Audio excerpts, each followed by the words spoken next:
What's new, crew? My name's Cassandra if you're new. Today we are spending a handful of days in the kitchen preserving about 30 pounds of food for the upcoming winter, plus breakfast, dinner.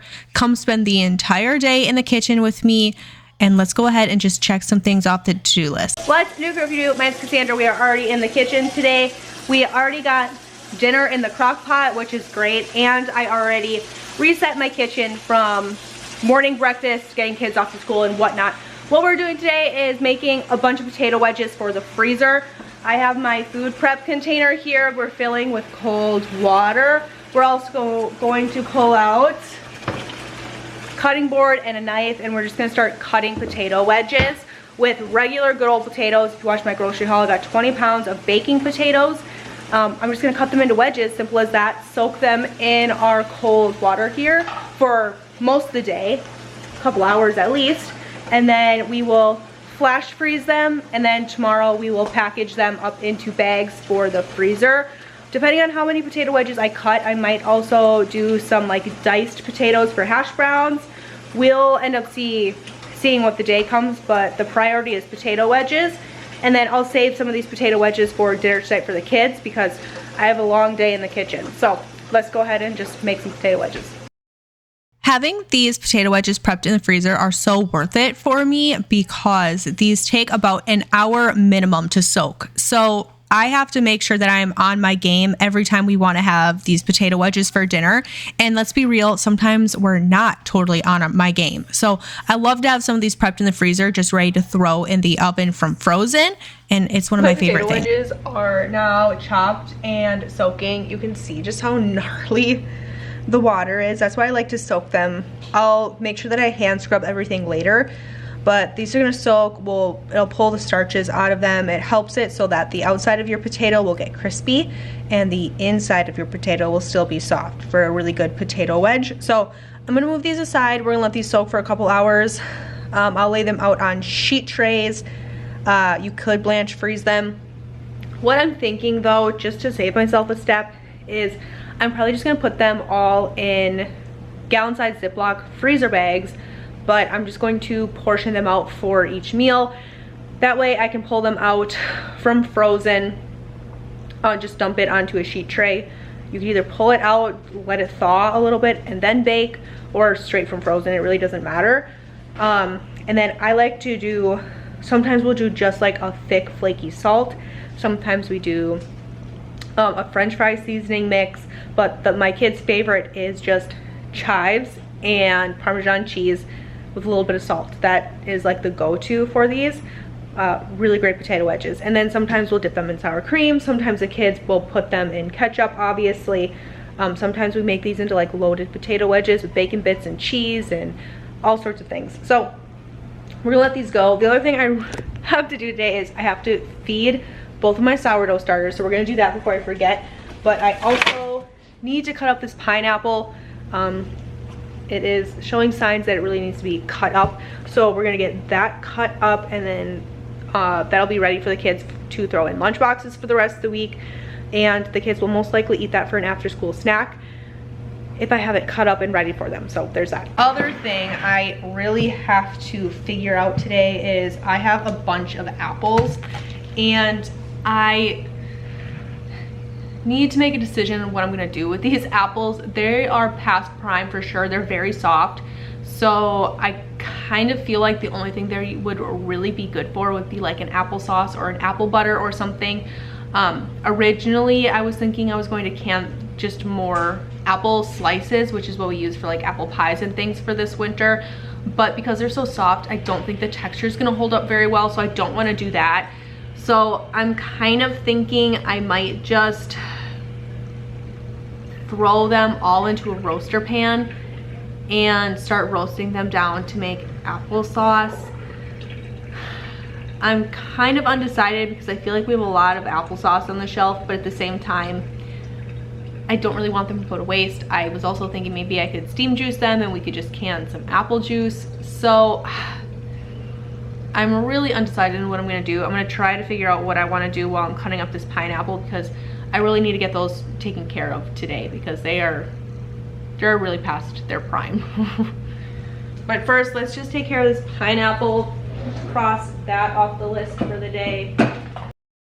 If you saw my once a month grocery haul, my kids needed a break from apples, and oranges did not look good in the store when I went grocery shopping. So I opted to get a pineapple. We don't get these all the time. The kids, it's hit or miss. Sometimes the kids are really about the pineapples. Sometimes they could really care less about it. So I only get it every once in a while, or if a kid specifically requests it.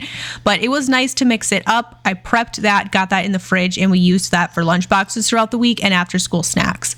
I also went ahead and got both of my sourdough starters fed and taken care of. I've been sharing a ton of fun sourdough recipes, so make sure you go look at my shorts.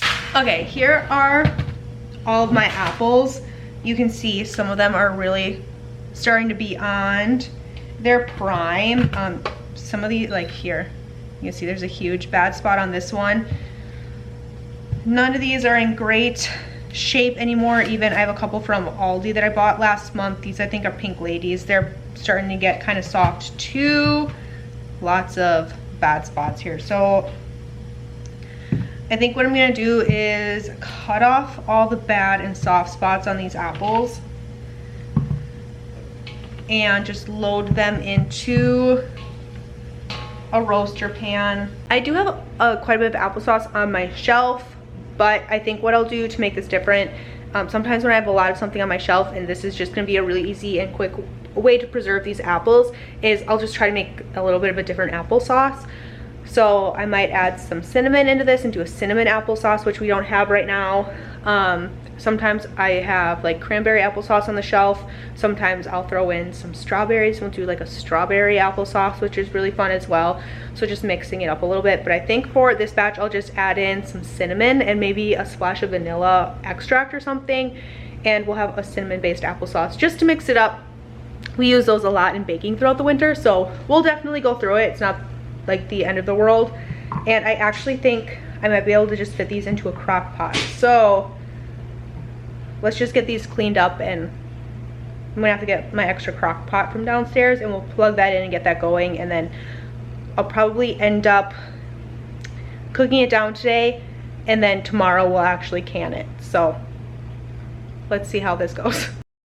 I'm sure someone's going to ask, but these are Wolf River apples. They produce really well in my area in northeastern Wisconsin.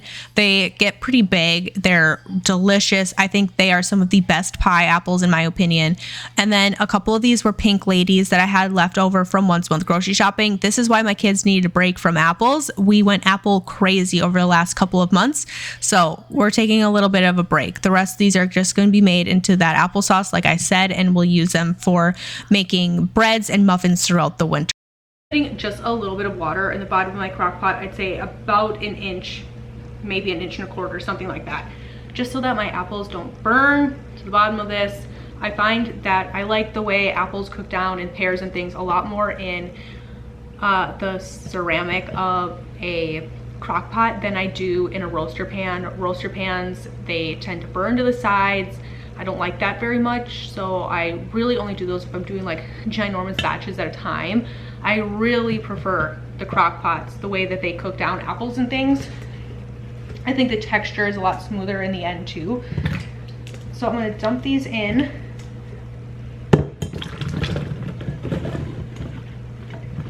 Perfect. I don't care if my top for this crock pot doesn't sit, like close it completely, because as the apples cook down, it'll mush and it'll all fit in there. So it's okay if it's a little overheaping for a while, because as it cooks down, it'll fall. So I'm going to plug this in. I cleared a spot off over there.